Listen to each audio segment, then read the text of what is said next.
Hi there, my name is Dan Kondo. I'm currently 27 years old, and like most young adults, I'm trying to figure out what I want to do as a career. And I think I found the place that will help me figure it out.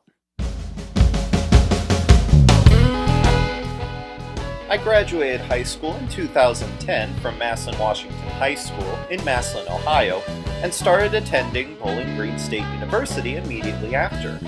I enjoyed my time there and graduated in 2014 with a bachelor's degree in fine arts, focusing on drawing and painting, and was very happy with my accomplishment. From there, I tried being a freelance artist, but it just wasn't the right path for me. I knew I loved creating art, but I really didn't have too many surrounding opportunities for substantial artistic employment, and I didn't want to move out of state and leave my family behind. Then I found a flyer for a small college in West Virginia called Davis Elkins and the Railway Heritage Tourism Management Program.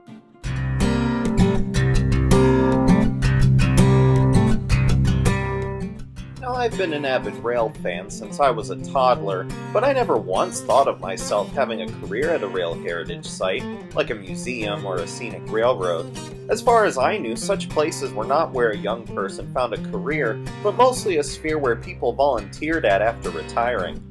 At the urging of my parents, we looked into D&E's Railway Heritage Tourism Program further and came to tour the campus. We came to Elkins, West Virginia, and finally saw the college for the first time. We even met with the head of the Railway Heritage Tourism Program, Jim Porterfield, whom I've worked with extensively since coming here. Mr. Porterfield was a professor at Penn State University for 24 years and has been running the program at Davis Elkins for 7. He's the author of Dining by Rail and From the Dining Car, books about railroad cuisine.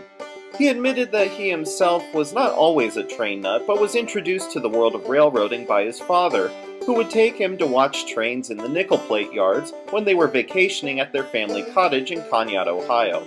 His father also had a collection of model trains, and Mr. Porterfield started to build models, starting with planes and then building structures for his father's layout.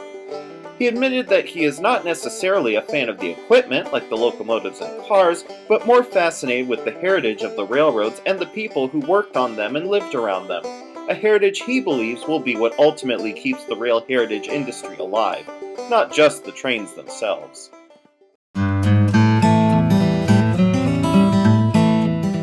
I've only been a student in this program for 2 years at the time of making this video, but in that time, I've gotten to have lunch with the president of the Western Maryland Scenic Railroad, spend a day on an externship at the Chesapeake and Ohio Railway Museum in Clifton Forge, Virginia, and I spent my last summer out in Ely, Nevada, interning at the Nevada Northern Railway Museum, an experience that I will never forget.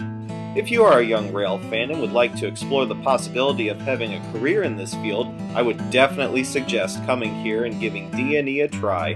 The Railway Heritage Tourism Program is open to anyone who wants to preserve the history of our nation's great railroads and is trying to reach out to both male and female rail fans of all backgrounds.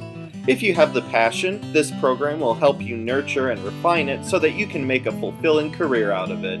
Thank you for tuning in. I'm Dan Kondo, and I hope all of you young rail fans out there consider coming here. See you soon!